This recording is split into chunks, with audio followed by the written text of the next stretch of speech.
kalian yang bersyukur saya nyalain kamera. Saya bukan kebalikan, saya udah kaya dari dulu sebelum nyalain kamera udah punya duit. Jadi saya nggak makan dari kamera. Jadi mau satu Indonesia benci saya tetap kaya gitu, saya nggak peduli. Makanya saya nggak pernah ngerasa kepleset atau apa, karena selama itu opini yang saya memang keluarkan, masyarakat kan bisa tidur nggak suka sama orang, gitu. Tapi kalau misalnya ada 1% aja orang yang terbantu, karena banyak Mas yang datang ke saya bilang, "Oh hidup saya tuh beneran berubah, karena dengerin kontenmu." Itu menurut saya udah lebih dari cukup. Misalnya Mas Atta bikin kayak gini, ada yang bilang, "Oh karena nonton podcast Mas Atta hidup saya berubah." Apa nggak seneng gitu kan? Saya nggak peduli view, saya nggak peduli di-cancel satu Indonesia, selama saya rasa saya bermanfaat untuk orang, saya lakukan terus gitu. Wah.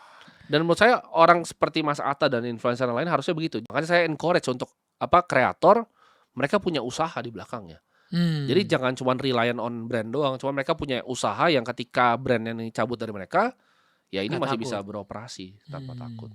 Saya gini, saya cabut dari Indonesia pun, saya nggak masalah kok gitu. Saya bisa hidup seumur hidup saya sampai mungkin 5 turunan tuh nggak habis gitu duitnya. Jadi aman gitu. Menurut saya aman-aman aja. Selama saya nggak melakukan hal-hal yang kan opini. Kriminal gitu ya. Itu kan di Amerika orang mau ngomong apa aja opini Iya. biasa aja gitu. Kalau misalnya di Indonesia nggak suka silahkan.